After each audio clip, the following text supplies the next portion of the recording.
Welcome back.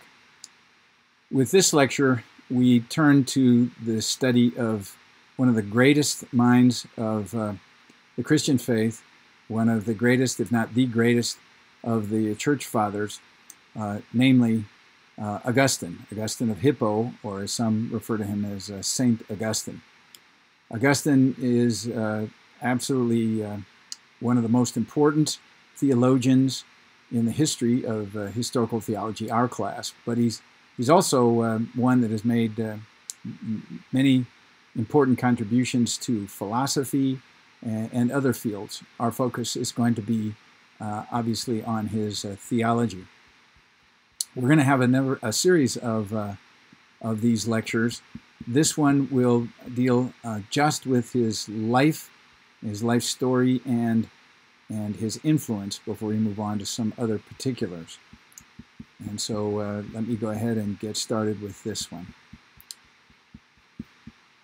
Most of what we know about his life comes from his book, The Confessions. And there are some other elements or particulars of his life that he reveals in others of his writings, but most of this is going to come from his Confessions. Now, we don't deal with the Confessions as a separate lecture here. It certainly would warrant it, but that's not as theological as some of his other works, and so we're sort of jumping over that. But we're using his Confessions in this survey of his life. And it should be noted that this work of his Confessions was written as an extended prayer to God. So when we quote from it, you're going to see that he's not addressing his readers. He's really addressing God as he's describing his life. But in any case, let's begin. Aurelius Augustinus, which is what his name would be in Latin, or Augustine, was born in November of 354 AD to a middle-class family in Tagaste, in what is now modern-day Tunisia, or in northern Africa. His father, Patricius, and you can tell by his name he was actually Roman, so he wasn't a North African. He was probably a transplanted Roman, probably because he worked for the Roman government in some capacity, was a pagan. And he wanted his son to follow in his footsteps. A very good life could be had by working for the government, and so he wanted to prepare his son for that. His father doesn't figure very much in his account of his life in the Confessions.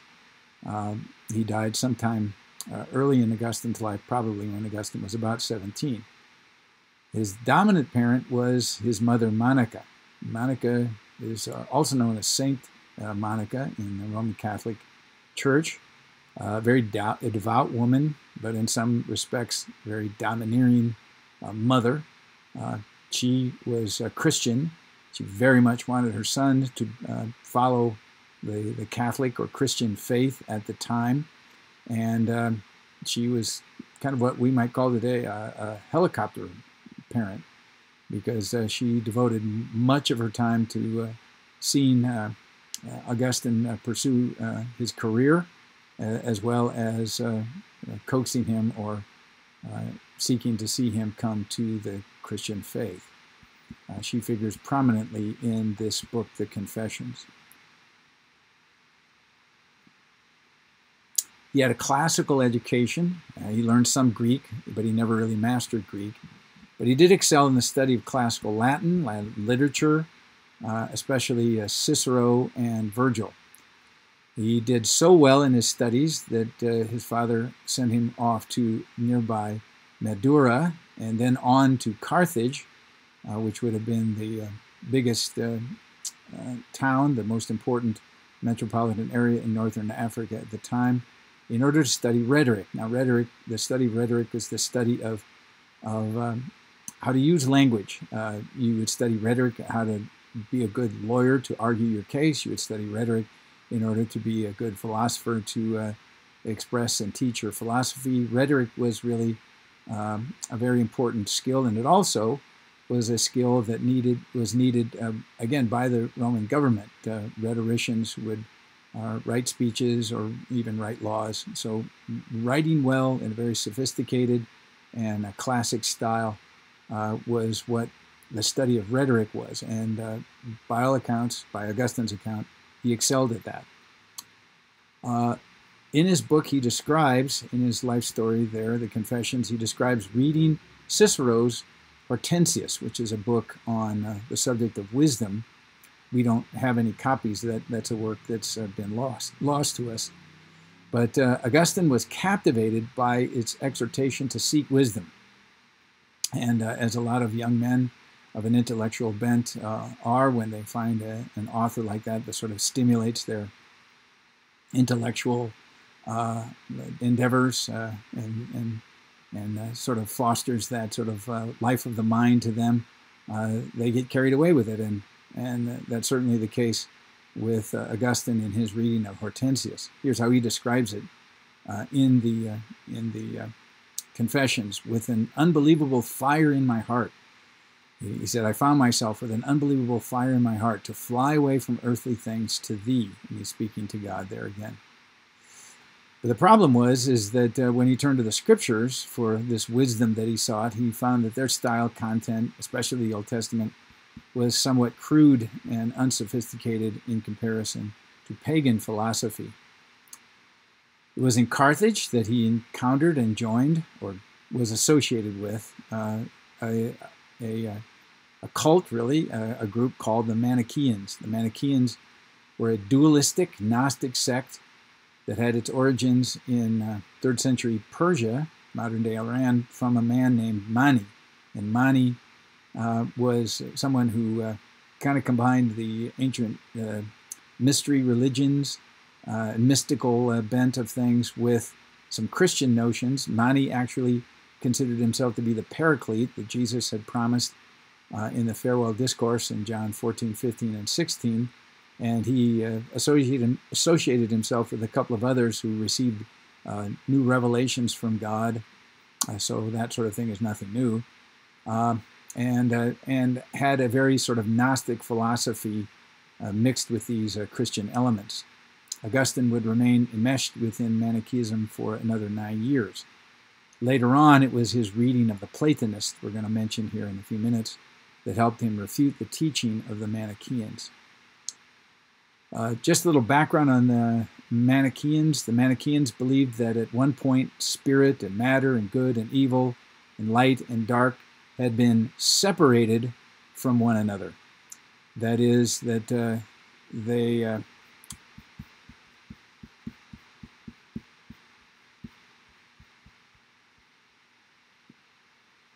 they were supposed to be separated from one another, but they had become mixed together, so that this dualism it runs through the heart of everything, including human beings. So that in order to be saved is to be released from this materiality, which again was considered to be intrinsically evil. And if you remember our lectures on Gnosticism, the Gnostics, following sort of a Platonic notion of things, thought that the physical world was bad, it was wrong, it was decaying, and that the idea was to return to the spirit realm. And so there is the Gnostic flavor to Manichaeism.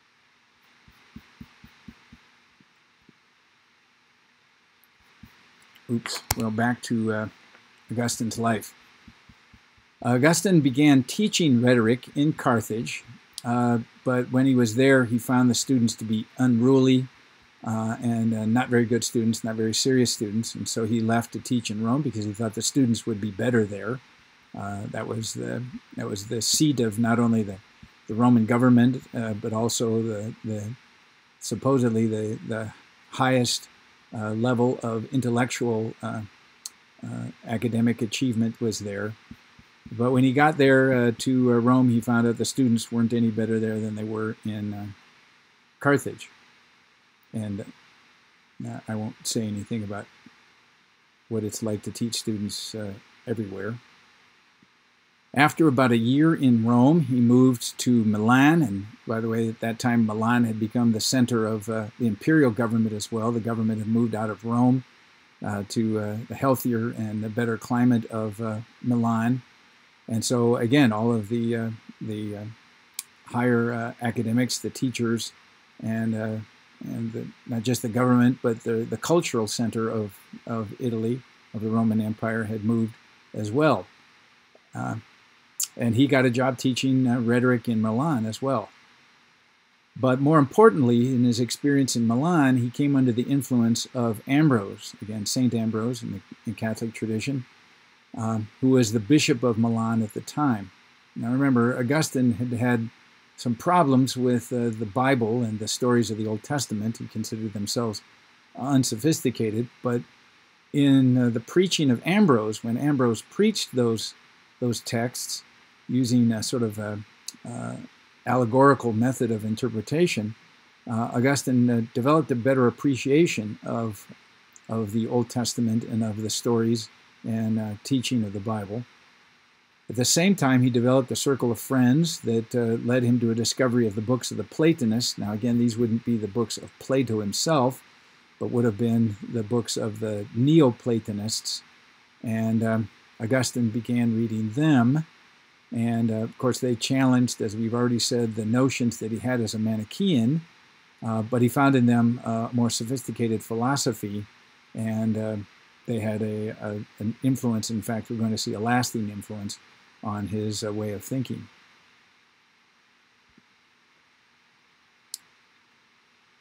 However, the most important event that happened in Augustine's life in Milan was his conversion, which he describes as taking place in a garden in that particular city.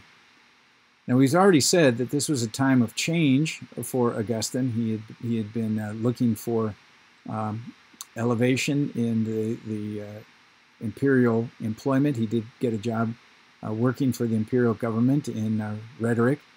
A time, again, of intellectual stimulation by the reading of the Neoplatonists, a time that listening to Ambrose made him rethink his rejection of the Catholic faith that his mother was constantly urging him to adopt.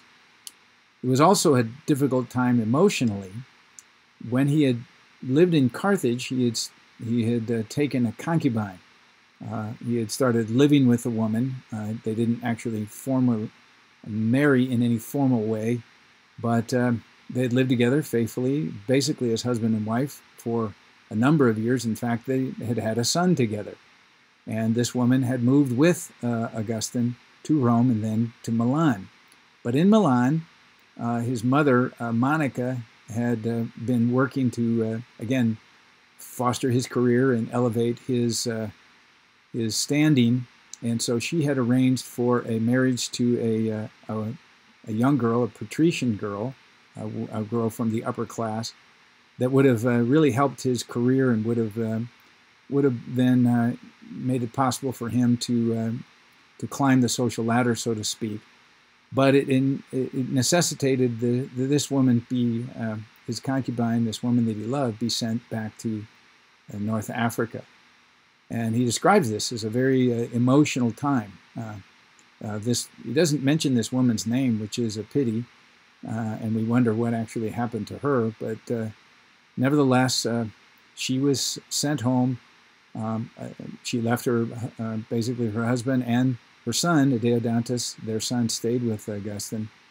And so again, it was at this time that he was forced to face his spiritual question, to deal with these things that he'd been dealing with the Catholic faith. And furthermore, it was a time that he had to deal with something that we haven't mentioned so far, but really was a dominating factor in Augustine's life, and that is his sensual lifestyle that he had adopted early as a teenager. He had pursued this. It had been a very important part of his life, even though he obviously had felt some guilt over this, but he really liked the sensual lifestyle, and but he recognized that that was incompatible both with his any sort of Christian leanings and also to frankly the intellectual pursuit of wisdom. This was something that his sensual nature had actually dominated his life to that point.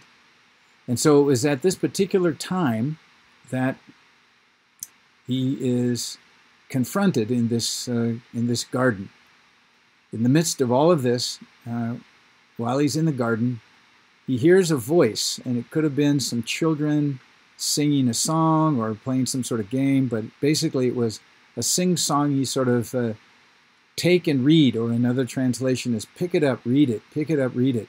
The Latin is tolle lege, and he hears this over and over again. He doesn't know where it's coming from. And he never really discovers that. He never really describes it, and probably because it serves his purposes to think that whatever it was, he took it as more or less the voice of God or instructions from God that he needed to pick it up and read it. Well, he had been reading a manuscript of Paul's letters. And so he rushed back to the table where he had put this book down, and he picked it up and turned to Romans 13, and here's what he read. Not in riots and in drunken parties, not in eroticism and indecencies, not in strife and rivalry, but put on the Lord Jesus Christ and make no provision for the flesh and its lusts. And having read that, he says in his Confessions, I neither wished nor needed to read any further. At once, with the last words of this sentence, it was as if a light of relief from all anxiety flooded into my heart. All the shadows of doubt were dispelled. So Augustine had finally committed himself to what his mother had urged him to, the Catholic faith. And also he found that he could do that while at the same time, by reading these Neoplatonic thinkers, reconcile what he saw in the Old Testament and in the writings of the Apostle Paul.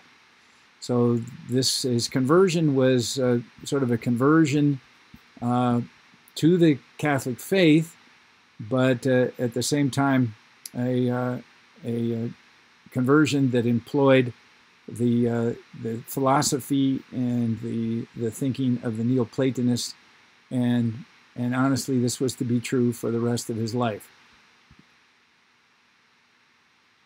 He was baptized in Milan in 387 AD, and the next year he returned to North Africa. Unfortunately, on this return trip, his mother died, so he writes of that very movingly in the Confessions. And he returned with the intention of establishing a sort of commune in Tagaste where he and his friends could spend their time in intellectual pursuits and a life of spiritual contemplation away from the world. He had a time like this during his time in Milan with his friends, with reading the Neoplatonists and just sort of enjoying sort of an intellectual revelry. But he wanted to sort of reproduce that in a more spiritual way back in his home city in Tagaste. Unfortunately, again, during this time, soon after his return, his son died. And so that's what he engaged in. However, in 391, when he was on a visit to the coastal city of Hippo, by the way, an important place important city for the Catholic Church, a center of the Catholic Church there, he was forced to become a priest. You might think that's rather odd, but he had obviously built up a reputation. He was someone that people knew, and his writings had gone there, and the current bishop of Hippo encouraged this, so that eventually he was led to take on the position of Bishop of Hippo in 396 AD, and he began his career as a bishop in the church. One author says, the experience of doing the work of a bishop made a deeper and more obvious change in Augustine's character than even his conversion in Milan 10 years before had done. So he rapidly shed the tone of a dilettante eclectic, that is, just enjoying this philosophical revelry with his friends, picking out what he liked in Christianity and Platonism. He now had to lead a flock. Shouldering the initial highly unwelcome responsibilities turned him into a great man such as he never would have become had he remained a professor of rhetoric. All the masterpieces, which later centuries look back, were without exception written during his busy life as a bishop. not while a leisured don, sort of a dilettante again. Until his ordination as presbyter in 391, his ideal had been that of a Platonic elite within the church, preserving contemplative detachment. Now he was a shepherd of souls. He would spend the next 3 decades of his life serving and preaching in the local church in Hippo, serving as a Catholic bishop in the region of Hippo, engaging in controversies, the Donatist controversy, the Pelagian controversy, which we will have an opportunity to talk about more. His last great book, The City of God, was an apologetic and philosophical answer to the invasion of Sacking in Rome by the Visigoths in 410 AD, and we'll talk about that more itself. He died in 430 AD as the Vandals, another horde of barbarians, were invading Hippo itself. What's his influence? Well, this is large, to say the least. By many accounts, Augustine was the greatest of the Latin fathers. And as I said at the introduction here, certainly one of the greatest thinkers, Christian thinkers of all time. Augustine exercised an unparalleled influence on Western Christianity, both Catholic and Protestant. The corpus of his writings was huge and relatively complete thanks to their extensive use in the Middle Ages. As we're going to see when we get to discussing the Middle Ages, Augustine is a thinker that virtually everybody appeals to and relies upon. His theories of history, Christian society, ethics, and just war shaped Western civilization. His views on the essential goodness of creation, the nature of evil, the will, sin, predestination, faith, sacraments, the authority of the church, all were pivotal in the development of Western doctrine. And we do not have time to touch upon even the half of it, or even a quarter of it. Most Western theological movements claiming orthodoxy take their stand in the Augustinian tradition. In other words, all the Catholic Church claims Augustine, the Protestants claim Augustine, and I think both in some respects, rightly so. A master rhetorician, he coined many sayings that are familiar today. Love and do it you will. Unity in things necessary, liberty in things doubtful, charity in all things. That's a very famous one. With love for mankind and hatred of sins. Often you hear this as love the sinner and hate the sin. That comes from Augustine. Jesus Christ will be Lord of all, or he will not be Lord at all. Here's another one. Seek to understand that you may believe, but believe that you may understand. And this is actually the source of what we're going to find out is Anselm's famous statement, credo ut intelligam, or faith-seeking understanding. And then from the very opening of his confessions, his prayer to God, thou hast made us for thyself, our hearts are restless until they rest in thee, which indicates that there's sort of a God-shaped hole in every person. We're made for God and won't be complete until we find ourselves in God. Apart from the Confessions, his most important works are The City of God, as we've said, a book on the Trinity, on Christian doctrine, and another book on faith, hope, and charity. All of those have Latin titles that you can see there. A range of sermons, a range of anti-Pelagianistic, anti-Manichaeistic, anti-Donatist writings, commentaries on scriptures. His work is just an amazing output. Oops, we got to get back to that last quote there. One author, purportedly from a medieval scholar, Isidore of Seville, said, if anyone told you he had read all the works of Augustine, he is a liar. But we're going to look at a couple of these works, and we're going to continue our study of Augustine and his influence in the next lecture. And so I will see you there.